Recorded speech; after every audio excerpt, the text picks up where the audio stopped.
Welcome, listeners, to this week's episode of Unexplained Legends. I'm Roger O'Sullivan, and with me, as always, is... Dennis, towels drying in a rack over there, Len. And together we are the Unexplained Legends. Dennis, my I don't want to brag now or anything. Yeah. But the last week, obviously, we mentioned that I'd become monk famous. Yeah. Do you want to explain what that is to people? Yeah. Well, if any monk meme fans are listening, hello, welcome, and thank you for coming to the podcast. I've started making content, hot content on Instagram Reels, where I finally put my history degree to use. And so you're not bragging though, no? No, I'm not. No, the bragging hasn't started. Do you have a history degree? The bragging hasn't started. I have an award-winning history degree. An award-winning one, okay. Yeah, cool. I won an award for my history degree. Thus, award-winning history degree. All right, okay, cool. Yeah. That's how I know so much about UFOs. It's is this the podcast? Yeah, we're still doing the podcast. We're doing the podcast, but I haven't about even aliens and stuff like that. But I haven't even started the bragging. Okay. Right. So these videos have really taken off. They're very funny. They're ingenious. Other people are saying this. They've really taken off on Instagram. My success now is like hurtling out of control. Two things happened to me during the week that I thought I'll have to tell Denis that, because he'll find one of them funny, and the other one I think he'll laugh at, but also be annoyed about. Which is the best combination for you. The first one is I was contacted to be a brand ambassador. Oh yeah? Yeah, for sunglasses. What kind of sunglasses? Oh, they're just some obviously shitty knockoff sunglasses. But I looked into this, and apparently I'm now something called a nano creator. Okay. Which is somebody who has a small enough audience that it's not believable that they would be getting paid ads. Yeah. So that is actually where people are targeting their paid adverts at. Yeah. So what you're doing is you're wrapping this up in some sort of fact, when in fact it is just a boast. No. It's not. That was excellent. I thought that was amazing. That was great. No, that was really, really good. It's not a boast. It's not a boast, right? Because obviously it's nonsense. You're like one of those lads over in Spain that sells glasses down the beach, but online. Well, that's what this. Well, yeah, that's the quality that these are, and obviously they probably just run like a report on Instagram and just get all these users in the location they want, and then just send like the total blanket email, because the email was like, "Oh, we'd love if you wore these in your content," blah blah blah. and what I wanted to do was say yes to it, get them, and then just Photoshop them into the memes, so that the monks are just wearing sunglasses. You should wear them on the podcast, man. They are wear them doing a bit of stand up or something. But that was the first thing. I just thought that was funny, right? Okay. The second thing. No, that was also annoying. Was that annoying as well? Yeah, okay. Well, if that's annoying, strap in. The other thing is that I don't know if you saw this or not, but my memes they're getting a lot of let's say interesting fans. A lot of people of big renown are liking these. In fact, among my fans, I would count among my fans now, is I don't know if you're familiar with the amazing actress Minnie Driver. I think it's over for us, man. I think it's over. This has been 6 minutes. If anyone's left listening to this stage, that's amazing. I'm very happy for you. I wouldn't be annoyed by that. I always wanted one of us to be followed by Minnie Driver. You know, that's the way it is. Think we can get her on the podcast? I don't think so. I'll clarify. She didn't follow me. She's just liked a few of my memes. Okay, great. Well, maybe she's playing it coy. Yeah. Have you liked some of her stuff? Just her book is coming out now. Fair play to her. If we went through her page, would it just have likes by oral comedy all over it? It would have like it would have the last. Fuck it, lad. I think I died in a car crash or something. This has to be some sort of purgatory. It's your worst nightmare, isn't it? This has to be. No, not. You think that the Minnie Driver thing is my worst nightmare? It's the fact that we're fucking talking about it. It's like, why? You have to give the people what they want. I thought you were going to say like, I don't know, Arnold Schwarzenegger or something, or something. No. But no, I think that's really cool. That's really, really great. I'm very happy for you. Look, and the reason I'm happy for you is because I can stay balanced in my own success that I'm experiencing at the moment. Oh, go on. Like, what? Don't do that, right? What? No, I'm excited to hear about your success. Right. So, I got another parking fine revoked. This guy, swear to God. No, it's really good. It's really good. I got I was hosting a gig. And it was outside London a little bit, and travelled out, I should say, rocked in there, and went up to the bar, and I said, "Hey, I'm here to host a comedy," and he said, "What comedy?" Oh my God! And he said, "There's no comedy on here tonight," and then I just stayed there for a while, and I went home. So it's kind of going both ways for us, don't you think? Yeah, I think I think in many ways, we both did the same amount of comedy on Friday night. Yeah, exactly zero. Yeah, exactly. Except one of us had a lovely notification from Mini Driver. Tied them over. That's the way it was. I also got a screenshot of it. All right, so I want to talk about something. I'm very happy for your success, as you can tell. But for people who are out there who haven't given us a 5-star on Spotify yet, I've caught you at the start, right? Instead of the end when you normally turn off.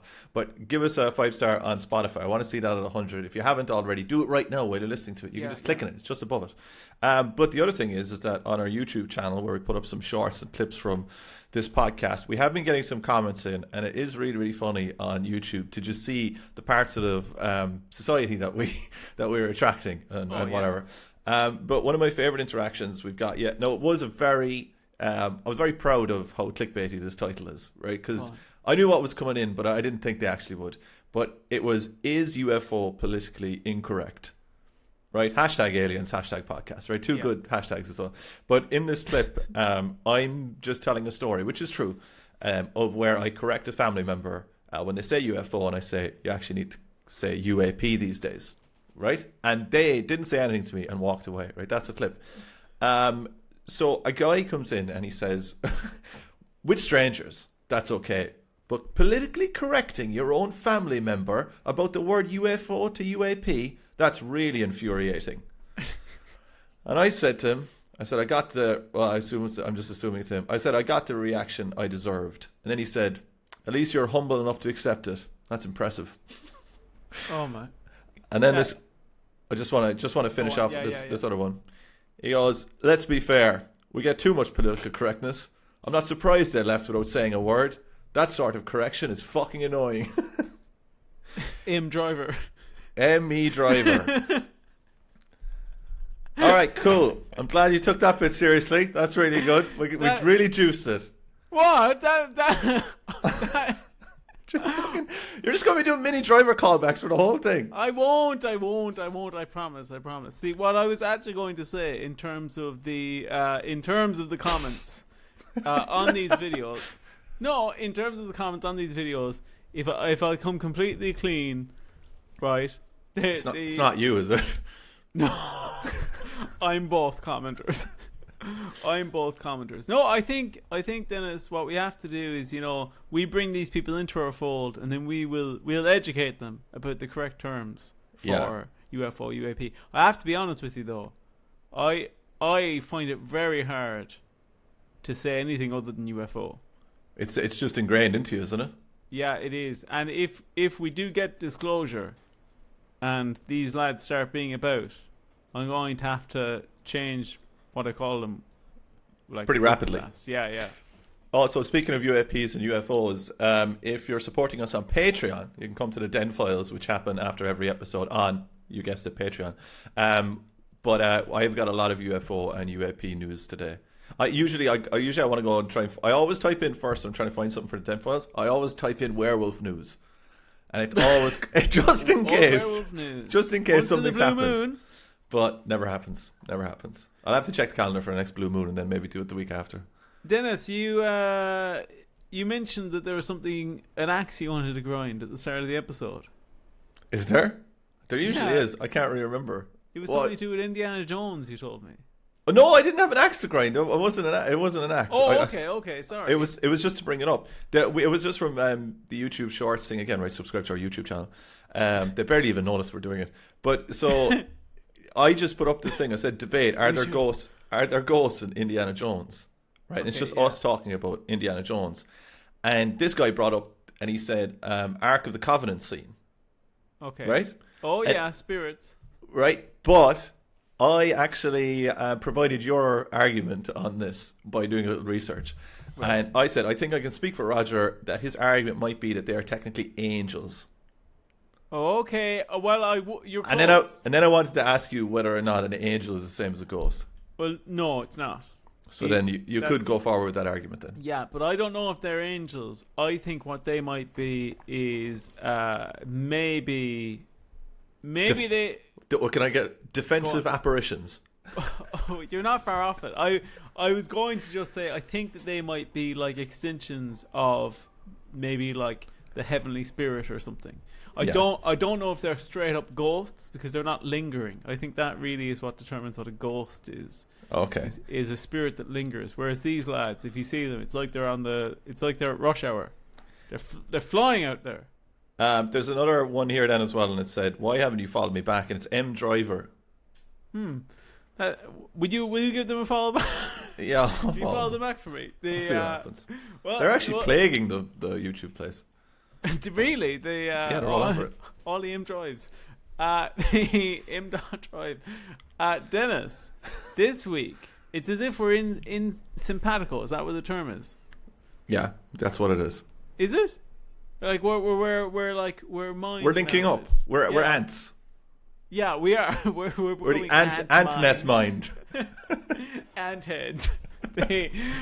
Because Dennis, this week's episode is, I think, not unlike an Indiana Jones type adventure.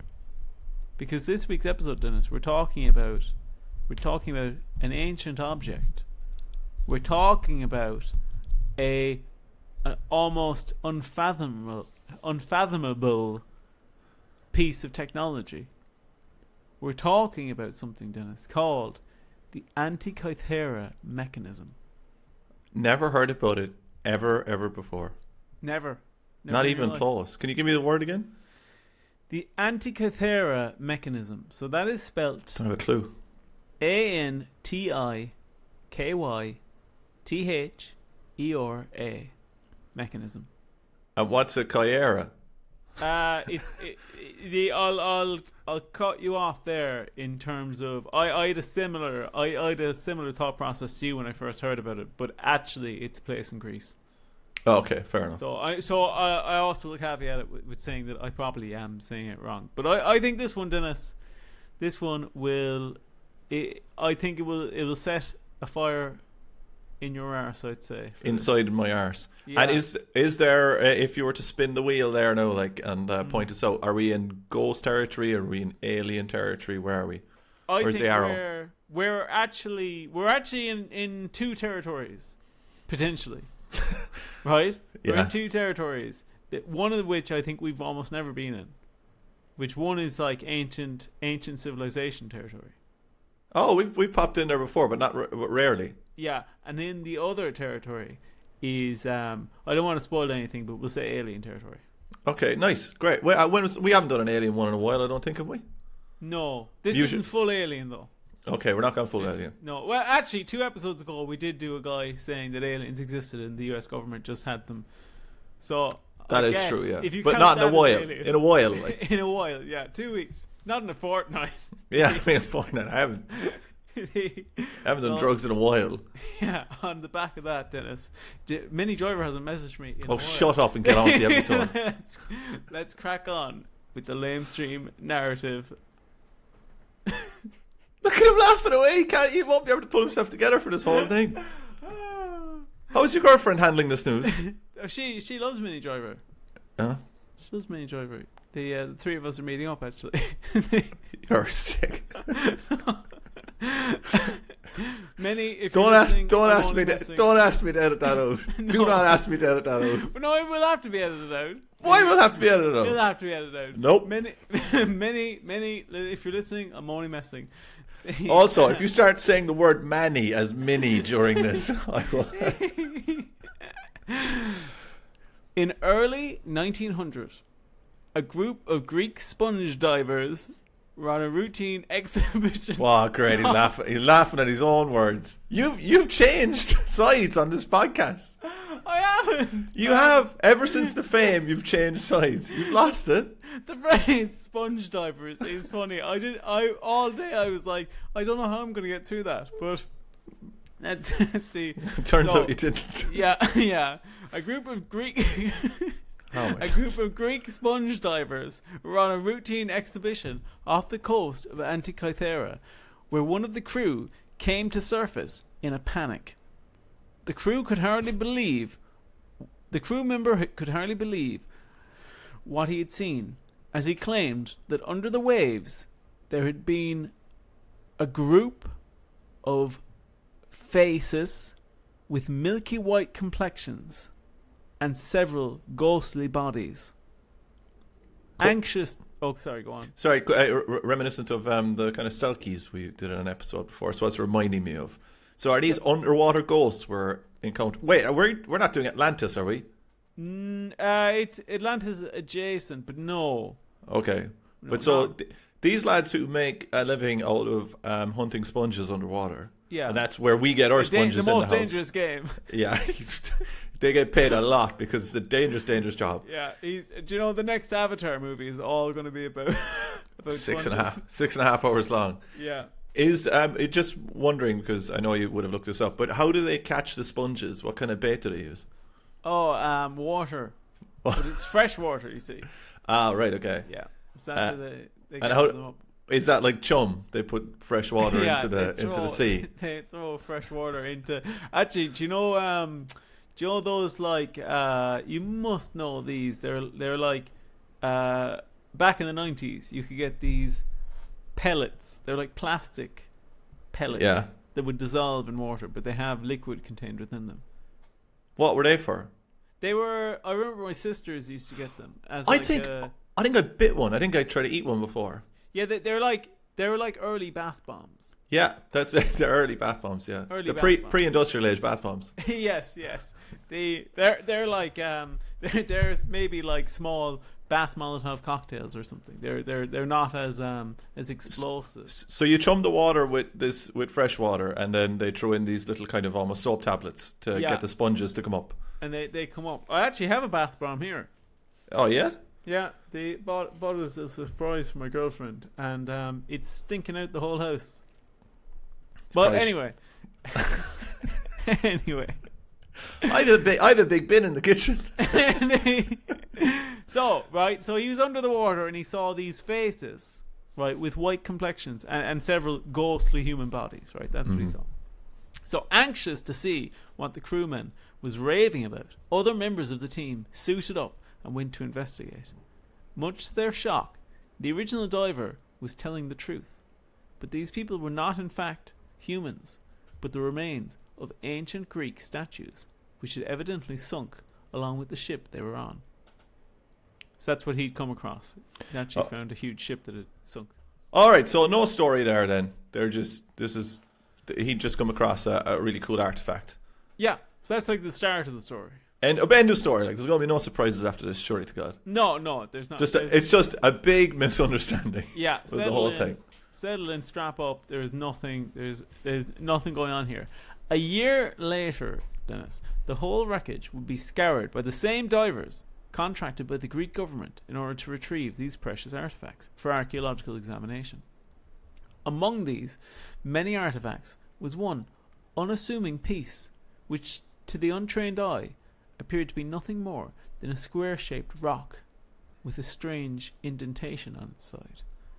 However, upon closer examination, archaeologist Valerius Status was shocked to find a gear wheel embedded in the piece. He was convinced that this must have been some kind of ancient clock. However, his colleagues dismissed it as too complex for the time period and suggested that in fact it was a piece of out-of-date debris that had been deposited in the same area. They urged him to discontinue this line of inquiry, which unfortunately he did. So wait, it means that the cogwheel is just too advanced, is it? Is that what's they're taking them off to it? Yeah. Okay. So they're saying that can't be it. So they're suggesting like some ship in the 1800s must have come by. I could never be an archaeologist ever, because anything I would find, I would just go top level like madness. Like no matter what it is, I'd be like, okay, look, I know there's meant to be Roman stuff here, but this is probably alien. Like I would go bananas. Everything I would find. So? Yeah, I would actually go mad just to try and put more interest into my job. And and do you think? I dread to think how that manifests in your current job. You're just like next to a printer and it prints out, and you're like, whoa! Oh my god! Something's going on here. The printer's trying to contact us. They do you think that has changed? That impulse has changed before or after you started this podcast? I think I would always have this impulse to make up lies at work. But I think that this is just giving me more inspiration. Phrasing it that way sounds very bad. Yeah, it does, but you have to, like, you know, when somebody emails you and they're like, "Do you have the reports?" and you're like, "No, I lost them all. They're all deleted." And then you give them a bit of a panic, get the email back, and then go, "Gotcha." There we go. You know, well, like I do have a couple of gaps in my CV, obviously, because it's hard to be rehired. But I mean, it's well, you just lie about those again, then. Yeah, exactly. Yeah, say. Actually, did you see that the sometimes Twitter advice is hilarious, but it's usually American based, and even then it's completely off. But it's like, you know, these hacks. It's always just shoot him. Yeah, kill him. Yeah. When you're in an interview and they ask you about your previous work history, box them in the face. But no, this one was like they ask you, and there's a gap. Just say, "Oh, it's you know, I had to sign an NDA, so can't mention it." Okay. Yeah. Can't mention it. Can't do it. But then, like, the advice or the thing they're not telling you is like that those people are just like, "All right, well, I don't care." You know, so I don't know what you're talking about, so I don't know what it is. Have you ever signed an NDA? Yes. I mean, no. No. There you go. That's how it can't you. That's you had to sign that after all your lies, all your many lies. I think I had to sign a non-disclosure agreement for like the most boring job of all time. Like it was just. I think it's just to inflate their own importance. One thing, I'll tell you what this. I was laughing about you in the shower the other day, right? You were laughing about me in the shower? In the shower. Or like me, you were thinking about me showering and laughing. Wherever you want to put the comma in that sentence is up to the listener, right? But I was in the shower and I thought of the time. Now I'll be coy, right? But it was you were in a competition. Right, and you had to sign some stuff and whatever, and they gave you advice beforehand that basically amounted to, when you enter this competition, be prepared for news vans being outside your house. Like the tabloids are going to door stomp you. Like that was hilarious. The reality is the actual competition will be watched exclusively by bitter comedians. Yeah, that's it. And I'm saying that in a completely non-judgmental way. But same competition, my fee for it was £1. £1. £1. I didn't even get £1 for it. Well, no, they never paid me. So I'm thinking of taking them to small claims court. Very small claims court. Are you going to take them to tiny court? I am. The tiny hammer. Squeak, squeak. Okay, hear ye. Just a humiliated judge. Yeah.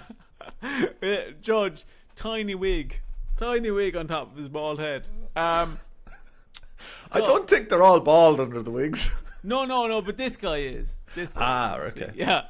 So Dennis, to get back to the story, right? So we're at the point now where Valerius Status, he's gone, this looks odd, you know? Something looks up here. And all the lads have told him, no, you're an idiot. You're an idiot, Valerius. Drop it. But Dennis, that was until in 1951 when Yale scientist, I think you're going to like this name, Derek J. De Sulla Prince, took an interest in the piece after discovering, while looking at pictures of it, discovering what he believed was the ancient Greek word for Libra on the side of the mechanism. So what does that tell us then? Is that like they're trying to date it? So he saw Libra and he thought, oh my God, Well, that's one part of it. Is it seems, because people have said, "Oh, this was just found in the wreckage. It probably isn't even from the time period." Yeah. So first of all, you're correct. That leads him to believe, well, that's a term from the ancient Greek inside of it. But the other thing is that that would be a big enough coincidence itself. But the other coincidence along with this is the fact that it was already proposed that it might have been some kind of clock or some kind of astrological clock. Mm-hmm. And he's seeing the name for an astrological star sign, constellation. Okay. So that makes him think, there's something up here. So I'm not a horoscope guy. Mm-hmm. I know you're more of an astrological guy than I am. I have a big Sag energy. Yeah, you do. Even though I don't really know what that means because of my previous statement. But so with this, is there anything back in the day with astrological stuff where they would print like the names of stuff on things to do with astrological whatevers? Do you know what I mean? Like, is there any is there any things that I know of before or even now that they refer to that is like this device? So Dennis, right? I get where you're coming from. That was probably the counter argument from a lot of archaeologists, mainstream archaeologists, the worst kind of archaeologists at the time, right? Because it took Derek J. de Sola Price. It took him nearly 20 years of research and hypothesis before he eventually managed to actually get access to the device, convince them that there was something worth examining more in the device, and teaming up with a Greek physicist called Charalampos Karakalos. I'm sure I said that wrong, but I tried my best. Sounds good to me. Together, they X-rayed the device. I think this is pretty genius, right? They X-rayed it, and they published their findings in a paper in 1974. And what they did is they took the individual layers of the device, because they obviously didn't want to break it up and stuff, took the individual layers, figured out what was going on inside it, and were able to rebuild the mechanism, figure out what the mechanism was from within. And when they reconstructed it, it proved that the original status was vindicated in his assumptions, and that it in fact was an astrological clock. It's confirmed that's what it was. Yeah. Thus, the legend of the Antikythera mechanism was born. A question for you. If they have a ship like this, right, or a wreckage, and you go down and you find some stuff, and there happens to be like a fridge in it, like a fridge from modern times has lodged itself in between two statues of like Zeus and some other guy, right? They're holding it. Like, are they compelled to keep that fridge in a warehouse next to all the other statues? Because why did they hang on to this object if they're just saying this is scrap? So this was, I think they hung on to it because they didn't know what it was, I guess. Okay. So they were just like, we better hold on to it because who knows, right? They were lucky? They were very lucky. And the thing is, Dennis, they didn't know how lucky they were, because it didn't just vindicate Valerius' status, right? Didn't just vindicate him. It also proved to be the world's oldest analog computer. Really? That's what it actually was, right? And it dated to the 2nd century BC, which meant that it predated the previously believed oldest analog computer by, get this, 1,500 years. Wow, that's bigger than the Fortnite. Wait, with an analog computer as well, what is that in like layman terms? So like, if you wanted to go very simple with an analog computer, I guess you could say that like a wind-up clock. Okay. Right. If you wanted to go really simple, like the idea of a mechanism that can perform some kind of activity for you. Okay. But this is way further beyond that, because, Dennis, not only did it prove to be the oldest analog computer out there, it also was capable of calculations for the stars and for the like astrological movements. It could predict eclipses. It could predict when the next Olympics was going to be. I know that sounds funny, but it's true, right? What does that mean? Are the Olympics based on something? The ancient Olympics would have been. Okay, yeah.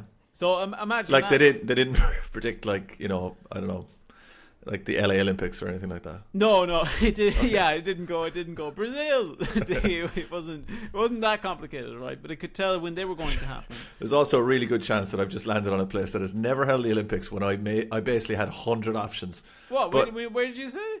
LA Olympics. Oh, okay. It's a good chance. Good chance. But anyway, so with this little computer, that's really cool. And the nearest one was 1500. So is this kind of like a pocket Newgrange or something? Or a pocket, any one of those little places? Yeah, I think that's a good way of thinking about it. Yeah. That it was incredibly precise, right? And it was actually capable of calculations, astral calculations, that we didn't think had been discovered until the 1600s. How does it? Like, I know obviously it might be a little bit complicated to explain how it works, but yeah, how does it work? Is it? I can't remember what those things are called. Those things you point at the sky and then you can tell where you are and all that kind of stuff. Yes, and it used to be a great pub in Cork, but that little box, like, is that dependent on where you are, or is it giving you different information? Oh, that's a great question. So my understanding is that when they processed all the calculations, it actually specifically works in the location of Greece. Oh, okay, that's really cool. So let's say you had this in, I don't know, Egypt. Yeah. The calculations are going to be slightly off, and then they reckon that they use them for stuff like predicting when like I said, eclipses, or when like seasons were going to be for far off plans and stuff like that.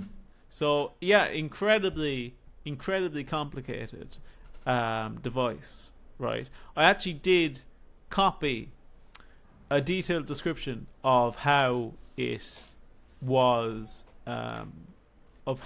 constructed, but looking at it now, neither of us will make a fucking lick of sense of this. Do we have any watchmakers listening to the podcast? Yeah, we're big in the horology community, so I think it actually might be better if you look it up, maybe, to get a good idea of the right now. Yeah, I think that might be good. I'll send you the spelling. Yeah, because obviously that's not going to be so easy to do. Oh wait, no, I have it. Oh, cool. Yeah. Okay, so for the listeners at home, that if your imagination was like my one, I imagined almost a cube piece of brick with a thing sticking in, with a kind of a cogwheel sticking into it. It's different than that. Do you look up the replica? Yeah, I'm looking that up now as well. I mean, Jesus, to explain this though would be pretty hard. What it looks, what it kind of looks like, or what it reminds me of, is a roulette table, like a little miniature roulette table. But obviously, those things are pointing to what are they pointing to? Like different seasons and stuff.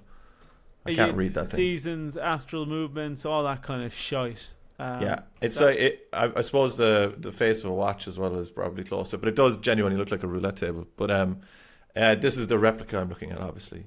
But here's another interesting fact about this, Dennis, is that when they looked at the gears and cogs that were used to develop it, they found that they were precisely made. So they weren't they didn't show signs of like wearing or signs of irregularity. So that suggests that this wasn't like made on the fly. It was known how to make this, if that makes sense. So they're making it from precise plans. It's not like they're putting it together and trying to work it out as they're making it. So it's being produced in a way, like, as in, you know what I mean, like not mass produced, but it's being produced by someone. Yes, who knows what they're doing. Yeah, they didn't just invent this as a once-off. Yeah. So, Dennis, although modern science can recreate this object and discern what it was used for, how it was originally designed and created remains to this day unexplained. I think this is really cool. Like, this is really, really cool. If you're at home and you're sitting down, or wherever you are, definitely... It's that impressive. You have to be sitting down. Look it up. It's really cool. Also, people are making replicas from Lego as well and things, which is... Are you serious? Equally as impressive. That I didn't know. Yeah, and there's people who are providing 3D printing plans for them as well. Which is... Okay, that doesn't surprise me too much. That is pretty cool. And I can see some of the ones that they made here and things. But I don't know, it seems amazing. I mean, I don't know, I find it very hard to conceptualize what technology they had available or what life was like and stuff, because all of my influences are coming from like Discovery Channel, like reenactments and stuff. Okay, yeah. So, like, you know, as far as I'm concerned, up until 1985, everyone was brain dead. You know, like as in, I just can't get it into my head. But that device, that looks like, the point I'm trying to make is that device looks futuristic for a long, long time. Like, it looks like something from the 1900s or something. Well, get do you this, remember Dennis. back then? If I do actually, I remember back then. They get this, though, Dennis, is some people speculate that there's actually more to it than what exists, than what like has survived. So that we actually maybe it could do even more stuff. Oh, like it could be. It could have been part of something bigger. Yeah, yeah. And you hand crank it. And how does it? I wonder as well. What would be really cool is if they were producing it in Greece. I wonder if could they take it somewhere else and just kind of recalibrate it a little bit and get the, you know, like as in if they said, okay, we're whatever 1,000 miles off this way or however they're measuring things, then they could say, all right, we need our measurements are going to be this far off. So here are two things for you, right? One, an interesting thing is I don't think this is confirmed, but people speculate that because the ship had so much prized goods on it, that some people speculate, and I don't know if the time period matches up precisely, but they think that it might have even been a gift to Julius Caesar, the whole thing, from the people of Rhodes. That's one theory. I'm all over that. Yeah. That's going as canon into my head now, no matter what you tell me in the next 10 minutes. But here's something that might blow your mind as well, right? This will blow your arse out. Is apparently it's designed from the perspective of Earth being the center of the universe, and as a result, it does all these bizarre calculations with like the celestial bodies to account for that. Oh, because it thinks it's orbiting around the place, so it has to explain why they're in different places. Yeah, that still match up with the theory that they're going around us. Yeah. Very cool. It actually does like these weird things that are like bizarre orbits that we now know these planets and stuff didn't work from. You know. Do you think there's like? I mean, this is a very long time ago. Like, do you think there's any chance that it's kind of guy's still around? No. There's like maybe kind of a futuristic tech influence on this. Well, I'm glad you mentioned that, Dennis, because I think it's about time we get into the theories on this one, right? So I have 1, 2, 3, 4, 5 theories for us today. What order will I sort them in? 4, 2, 3, 1, 5. What? What? No, 4, 2, 3, 1, 5. Like, what way do you want me to tell them to you? Like, that's what I mean. Like, as in, like, whatever is the first one on your list. Okay. What? 4, 2, 3, 1, 5. So, like, the first one on your list would be second last. The last one would still be last. Oh. How about you? Listen, every second one. I did not expect. No.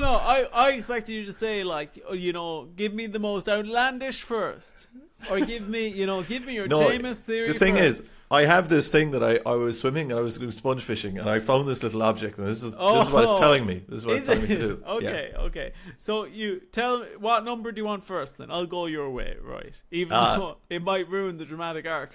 But why don't you do the dramatic arc? No matter what I tell you, just do what you're going to do. 4, but okay. Also whichever one you would like. Okay. I think it's hard to believe that humans could make it now, given our combined brain power. So, the first one you want is it's from another universe. Ah, come on. Actually, I suppose, yeah, if it was... Oh, wait, a time traveler is going to come into this? I have 6 theories. Okay, yeah, you just got one more. It has to be a time traveler. That's way better than a universe guy. Do you think that? Yeah. So yeah. when I say another universe, I guess it's kind of encompassed because I mean like they're traveling from dimension to dimension. Okay. So, oh, Jesus. I remember when we got it. What was the time traveling episode we got into? I didn't hate the episode, but I hated where it brought us. Could be John Titter, or it could be that Welsh one. What? That Welsh one. John Titter. The Dodlin messages, I think. Oh yeah, no, it was the John Titter time travel was the one because we were talking about traveling in through different universes and stuff.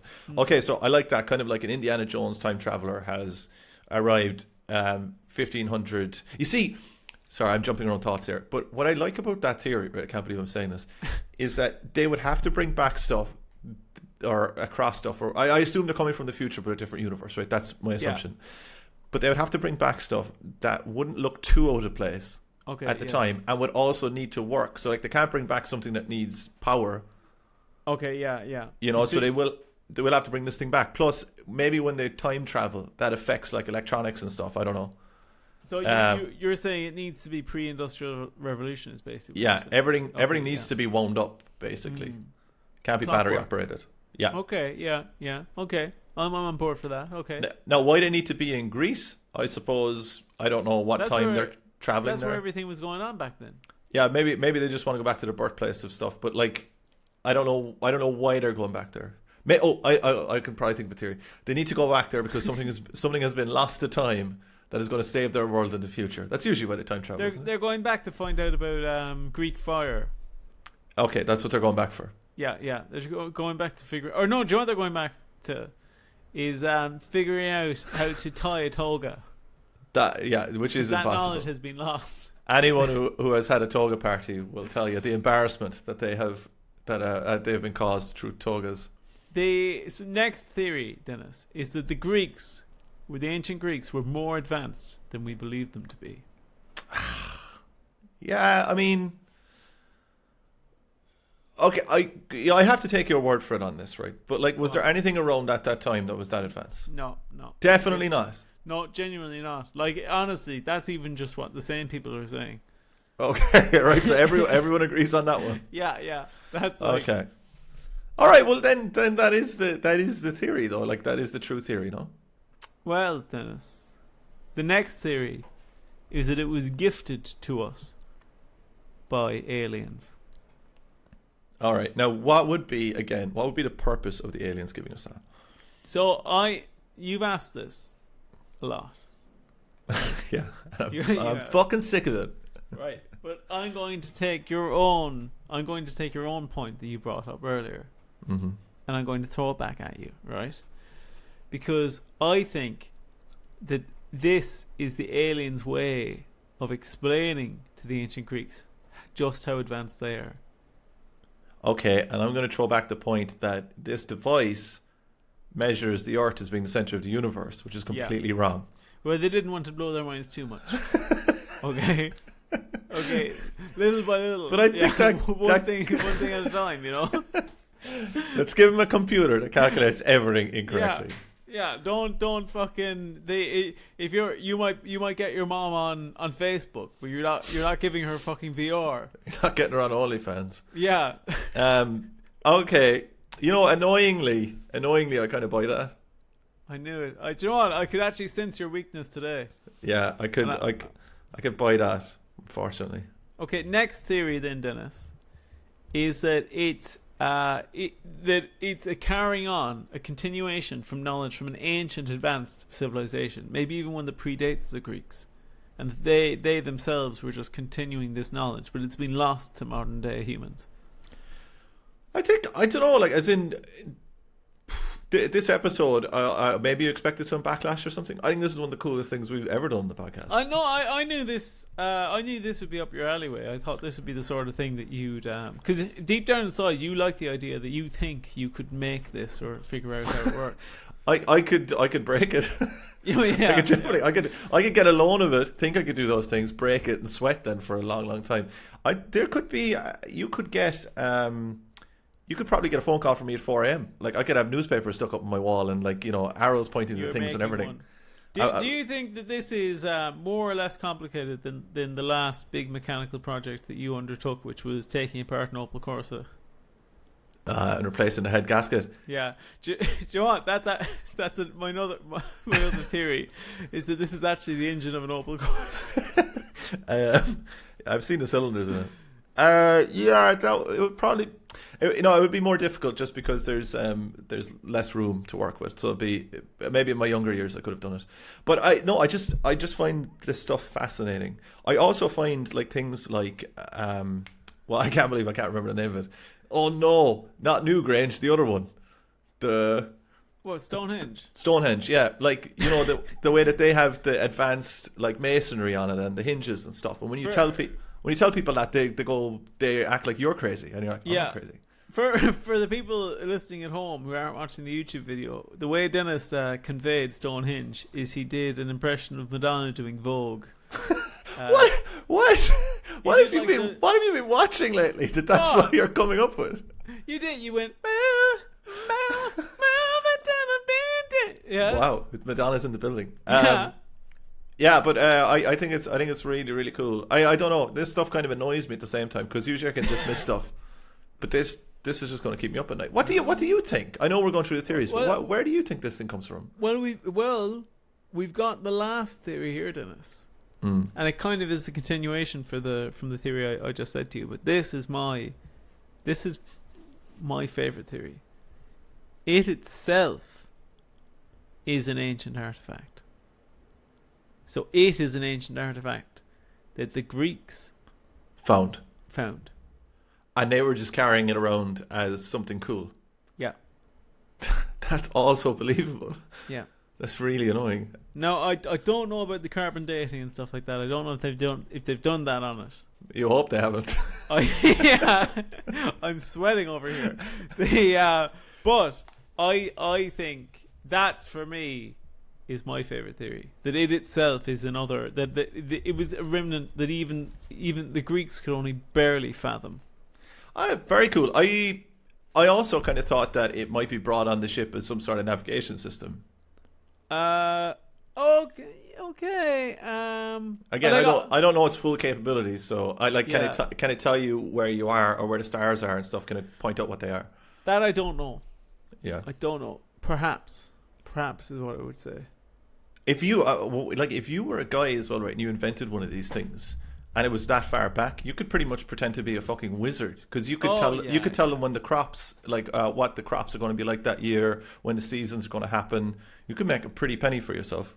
You reminded me of that. Is I've heard there's been stories before about people coming to courts basically and pretending to be, it's like medieval. Well, actually, even let's say ancient times, ancient Greek times and stuff, coming to courts and pretending to be soothsayers and magicians and stuff, but actually they're just snake oil salesmen, and then them living their whole lives in fear of being cut out. They're trying to come up with more and more magic to just convince the to not get killed.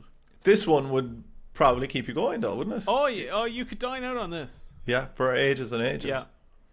So, I just want to sum up and say, for this episode, definitely one of the coolest ones we've ever done. If anyone's got any more knowledge on this, because I feel like there will be people out there who know about this, any engineers or something out there, can you email us at unexplainedlegends@gmail.com, or just get us on Instagram, because there might be a lifelong journey of unanswered questions happening here for me. And, well, speaking of which, Dennis, you teased to me earlier that you have a message. We do. We've got a Patreon message for the people who support us on Patreon, if you want to subscribe to our Patreon. But this comes from, well, actually, I think Is it in this? Anyway, look, we got this really nice message in from one of our Patreon supporters who's been supporting us since pretty much we put up a Patreon. Wow. Also in the Discord, if you want to go join Discord, you can get all the links on our Instagram, in our little link on our bio. But this comes in. I'll say her name after a while because maybe it says it. No, it doesn't say it here. You see, the annoying thing is that this person kindly explained how to pronounce her name, but I think it's on Discord. And the way I'm about to pronounce this is definitely incorrect. But then there was a little story about it. But anyway, it doesn't matter. But anyway, this comes from Willa, right? She says, "Hey kiddos, love the show. Gave you 5 stars months ago." Right? One of the best listeners we have. Only podcast I ever listened to because the rest of them are shit. I am now going to share the only ghostly experience I've ever had with you. And even if it's a bit lacking in the narrative department, that's under the pressure of your narratives. That's why she said that. So you can take that as a massive compliment. I will. It's still kind of spooky. Right, so me and the family bought ourselves an incredibly regular apartment a few years back, quite cheap. I also just want to say, I have never read this. Right, this is the first time I've read this. Warning bells. Nope. The neighbours were quite happy to see us because apparently the woman who lived there before us and died in the apartment, warning bells, nope, screamed a lot. Jesus. Couple of nights That's later... not good. That's not a good neighbour. No. Couple of nights later, how's the new house? That's grand. That's annoying. That is really, whatever that noise is, that's annoying. Constant screaming, and then you go over. And I have to whisper this, right, because I'm on the wall of the neighbour. But basically, my television speakers keep exploding, right? Like, and I mean exploding. The cable keeps getting the aux cable keeps getting charged, I think, from something, and then it goes into the speaker, and then it goes like brrr, and it like fucking blows up. Right? Jesus Christ! But yesterday I was watching television, and it happened, and I just hear the guy next door going, "Did you hear that? Did you hear that? That noise? Where's it coming from? Where's it coming from?" So he doesn't know what's happening, but I definitely will fix it at some point. Anyway, a couple of nights later, we were having dinner with family friends and told them about our new apartment. And the lady of the house said, "No, you didn't." Turns out the old woman was her batshit crazy aunt, and she was not exaggerating. Now, these are her words. Yeah. Okay, I can't say those words. No, it's not that. That old hag had been abusing her 2 daughters their entire life, to the point where they were both outspokenly happy when she died, which is, unsurprisingly, why they sold it to us cheap. Evil old crow, apparently, and she had psychotic episodes where she, and stay with me here, wrote illegible sentences and smeared poop on the walls, and I should have read this, and pissed in all along the floor splines. I actually don't know how to pronounce that word. And she screamed all the time. Right? I'm acknowledging that this woman is mentally unwell, by the way, right? Yeah. The apartment was thoroughly cleaned and re-wallpapered and everything, so it was more of a creepy story than anything else. Until one day I was home alone, walking into the kitchen in the completely silent apartment, when I swear to God, as clear as day, someone loudly whispered, "Mike," in my ear. I completely froze for a second, but when I looked around, there was no one there. Obviously. Door was locked, pretty small apartment. I was quite clearly alone. So what do? I just went on with my day, assuming I had imagined it. I think she's very strong in the narrative apartment, just to point out. Yeah, I think this is I'm very engaged. Couple of weeks later, same damn thing. Kitchen doorway, someone whispers, "Mike," or at least something like it. Little bit distorted, but loud. At this point, I couldn't really explain it away. So I got on the phone and texted my friend and hesitantly explained what happened and asked if she had heard anything like that from her cousins. Now see, my friend and the whole family, including the auntie, are from Bulgaria, and she tells me that the Bulgarian word for mother is Maika, which I Maika, right, which I assume is similar. That's why I'm pronouncing it that way. Yeah. And when she pronounced it, it sounded exactly like the whisper I heard. That's it. That's the story. I heard the whisper 2 or 3 more times during the 4 years we lived there. It was unsurprisingly unscary since nothing ever happened afterwards except for me eating a bowl of noodles and answering my emails, so I kind of got used to it. No idea why the voice said Micah, because why would the old hag haunt around whispering mother? Then again, who knows what to expect? When we sold the apartment a few years later, we went with the second best offer because I really, really disliked the woman who put it in. That's amazing. I love that. I love that little bit at the end. That's crazy. You know what? I'll try to find a good episode to complement that. But there's that's not uncommon for people to hear phrases in a different. The ghosts are speaking in a different language, so you pick it up. Assuming it's something else. Oh, right. So they misinterpret it. They're automatically assuming it's their own language. Yes. Yeah. Very, very cool. It's not uncommon. All right, I think that's the end of this week's episode. Like we were plugging at the start there, please subscribe to our YouTube channel. You get our YouTube shorts, get us on Instagram, and also give us a rating on Spotify. 100 stars, please, incoming. I'm Dennis Len. You can find me Dennis Len 3D. Over there, wearing the green hoodie is Roger O'Sullivan. You can find me at Roger O'Comedy on Instagram or at Roger O'Sullivan on Twitter. But to be honest, I think I'm heavily investing in Instagram now. Yeah, you should. Yeah, and you're just, by the way, just waiting for those DMs. There it is. Thanks for listening. All right, please, Mini Driver, get in contact with him so we can do a whole episode just about the message you sent him. Thanks for listening, and on the back of that, love you. Bye.